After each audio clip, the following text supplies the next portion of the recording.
69,000 शिक्षक भर्ती मामले में 1,37,000 में खाली 22,000 रिक्त पदों को जोड़ने को लेकर करीब 199 दिनों से धरने पर बैठे अभ्यर्थियों ने अमृत विचार के संवाददाता प्रशांत त्रिपाठी से अपनी आप बीती बताई। अभ्यर्थियों का साफ तौर पर कहना है कि हमने इस लड़ाई में लाठी डंडे, मानसिक प्रताड़ना या यूं कहें कि शरीर पर जख्म तक झेले हैं।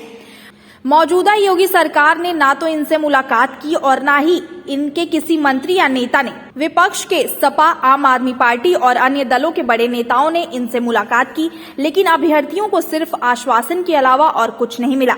इन अभ्यर्थियों के साथ SCRT कार्यालय के पानी की टंकी पर बैठी लगभग 150 दिनों से शिखा पाल का कहना है कि सरकार की तरफ से हमें किसी भी तरह की आर्थिक मदद अब तक नहीं मिली है। गर्मी हो या ठंड, बारिश हो या पतझड़, हमने इसी खुले आकाश के नीचे अपनी मांगों को लेकर आंदोलन किया है।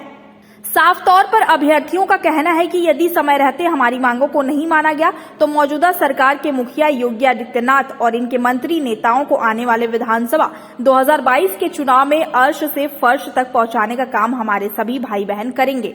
सर, मैं यहाँ पर 11 अगस्त को बैठी थी और लगभग वैसे तो 147 से 48 दिन कंप्लीट होने जा रहे हैं और 2021 में बैठी थी। आप खुद देख रहे हैं कि आज 4 जनवरी हो गई है, साल भी बदल गया है, मौसम भी सारे बदल गए हैं, मगर हम वहीं के वहीं पे बैठे हुए हैं। हमारा धरना तो वैसे 21 जून से चल रहा है, बट पानी की टंकी पर बैठे हुए मैंने बताया कि 11 अगस्त से मैं यहाँ पर बैठी हुई हूँ। जी, जिस तरह से आप यहाँ पर बैठी हैं, आपको रोजाना रोजमर्रा की जिंदगी में पैसे की, खाने की, खर्चे की जरूरत पड़ती होगी, तो किस तरह से आप इसको अरेंज कर रही हैं और कौन आपको अरेंज करा रहा है? क्या सरकार की तरफ से किसी तरह की मदद दी गई है आपको अब तक? सर, आप खुद जानते हैं कि अगर एक इंसान को किस चीज की जरूरत होती है सबसे ज्यादा, वो खाने के बिना रह नहीं सकता। और आज ऐसा क्या है कि जो क्या बोलते कोई किसी भी इंसान को बिना आर्थिक स्थिति, उसके आर्थिक सहयोग के और बिना पैसों के कोई भी कार्य नहीं चल सकता है। जैसा कि आप खुद देख रहे हैं कि यहाँ पर हम बैठे हैं तो हमें एक एक चीज के लिए पैसों की आवश्यकता है, चाहे वो खाने के लिए हो, चाहे वो बिस्तर के लिए हो, चाहे कहीं पे नैतिक क्रिया के लिए जाना हो, वॉशरूम भी जाना पड़ता है तो 20 से 30 रुपए हम लोगों को उसके भी खर्च करने पड़ते हैं। तो यहाँ पर हम लोगों को हर तरीके से पैसों की आवश्यकता पड़ती है और वो कोई हमारा संगठन ऐसा नहीं है कि जिसे कोई भी फाइनेंशियली सपोर्ट करता है। हम सबको अपने घरों से ही मंगाने पड़ते हैं। हमारे भाई हैं घर पर, वही मुझे पैसा भेजते, कभी कभी घर यहाँ पर आकर भी मुझे पैसा देते हैं। तो इस तरीके से सारे जितने लोग यहाँ पर बैठे हुए हैं, वो चाहे वो उनके पास खुद के अकाउंट का रखा हो, चाहे वो उनको घरों से मंगाना पड़ता है। तो इस तरीके से वो इसी तरीके से 7 महीने से यहाँ पर गुजारा कर रहे हैं और अपना खर्च स्वयं वहन कर रहे हैं। कभी कभी हम लोग आर्थिक सहयोग के लिए आह्वान करते हैं तो उससे केवल कुछ सहयोग होता है, 2 से 3 दिन का खर्च चल पाता है, बट पर्सनली खर्चों के लिए, हर तरीके से चीजों के लिए इंसान को, हम सबको अपने घरों से ही पैसा मंगाना पड़ता है। अभी तक सरकार ने आपको किस तरीके की आर्थिक मदद की है? इतने दिनों में, लगभग 150 दिनों में सरकार ने आपकी क्या आर्थिक मदद की है? क्या राशन, क्या पानी में, खाने में या पीने में? सर, आर्थिक सहयोग की तो छोड़िए, उन्होंने केवल हम पे डंडे बरसाए और हमारा केवल खून बहाया। हमें किसी प्रकार की सहायता तो दूर है, इवन हम लोग यहाँ पर महिला हैं, इसका ख्याल भी नहीं रखा गया। सामने वाले और बगल में आप खुद देख रहे हैं कि हॉस्टल की व्यवस्था है, यहाँ पर सरकारी हॉस्टल है। अगर चाहते तो वो हम लोगों को यहाँ पर हर तरीके की सुविधा दे सकते थे। यहाँ पर हम लोग को वॉशरूम जाने की सुविधा दे सकते थे और नहाने की सुविधा दे सकते थे, बट उन्होंने हम लोग के लिए दरवाजे बंद कर दिए।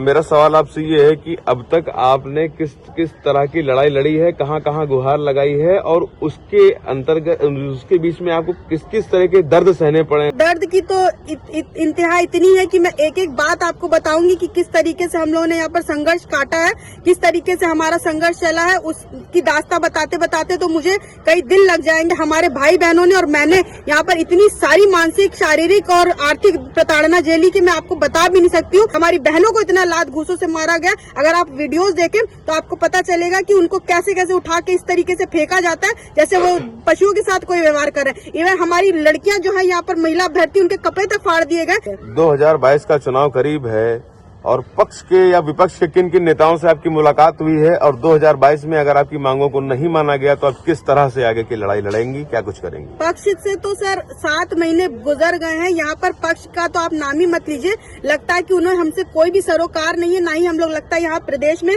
उन्हीं की सरकार हम ही ने बनाई थी, पूर्ण बहुमत की सरकार लाए थे। हमें ये नहीं पता था कि सरकार हमारे साथ इस तरीके का सौतेला व्यवहार करेगी, हमको इस तरीके से नजरअंदाज करेगी। क्योंकि अगर बीजेपी को, अगर युवा ने अगर अगर वोट नहीं दिया होता तो इस तरीके से ये पूर्ण बहुमत की सरकार में ना बैठे होते। मगर हमें नहीं पता था कि हमको हमारा ये नतीजा निकलेगा कि इनको इस तरीके से निरंकुशता दिखाएंगे हमारे साथ, कि हमारे साथ इस तरीके का व्यवहार करेंगे। और जहां तक कि विपक्ष की बात है तो मैं कहना चाहती हूँ कई लोगों ने हमारा साथ दिया, आए भी। संजय सिंह हमारे पास 2 बार आ चुके हैं आम आदमी पार्टी के। उसके अलावा हमारे पास अजय सिंह लल्लू जी फर्स्ट जब हम लोग चढ़े थे पानी की टंकी पर तो एक बार आए थे, उसके बाद से वो भी दोबारा नहीं आए। कांग्रेस से भी कोई दोबारा नहीं आया।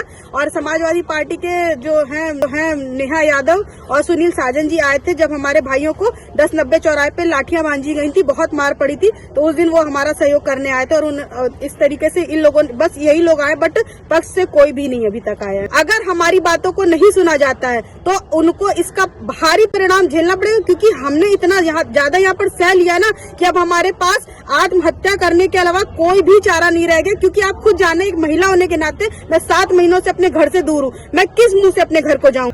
इस सरकार की वेदनाएं इतनी बढ़ती गई हैं, ऐसा तो किसी तानाशाही सरकार ने, हो सकता है हिटलर ने ऐसा किया होगा, उसके बाद ये तानाशाही सरकार हमने देखी है। इस सरकार की यातनाएं इतनी झेलने पे मजबूर हो गए हैं कि हम अपना कष्ट किस तरीके से बताएं। देखिए, हमने ब्लड से लेटर मुख्यमंत्री, राष्ट्रपति, राज्यपाल और प्रधानमंत्री को भी लिखा। 10-90 पे जब हम अपनी मांगों को शांतिपूर्ण मार्च किया तब हमारी जम करके पिटाई हुई और 2-2 लाठियां तोड़ दी गई।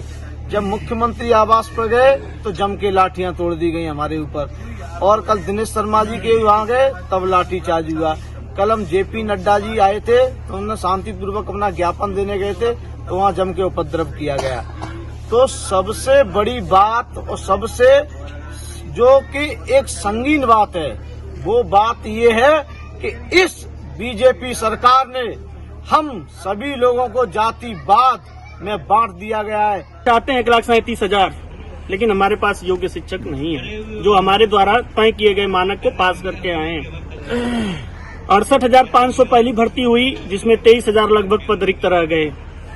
फिर इन्होंने दूसरी भर्ती निकाली और उसमें पास होने वाले बच्चों की संख्या बहुत ज्यादा हो गई। हम उन्हीं पास होने वाले लोगों में से हैं।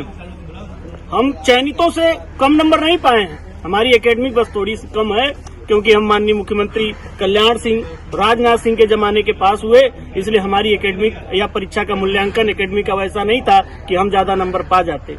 सभी लोगों से मैं आह्वान करता हूं कि अब मृतक से जाग जाओ और जो है 5 तारीख की शाम को किसी भी कंडीशन में आप SC/RT पर मौजूद रहो। और अब हमारी लड़ाई जो है खुली चुनौती हो गई है, समझे, और इसको सरकार से लड़ना है। और यहाँ पर कोई भी परेशानी नहीं है, आपको खाना पीना सब आपको है, हर वर्ग का, चाहे वो जनरल हो, OBC हो, SC हो, इससे कोई मतलब नहीं। हम अभ्यर्थी हैं और सबको यहाँ पर आना है। अब भी जाग जाओ, क्योंकि सरकार को, हम लोग को खुली चुनौती जो मिली है उसको स्वीकार करो और यहाँ पे उसके खिलाफ आ जाओ।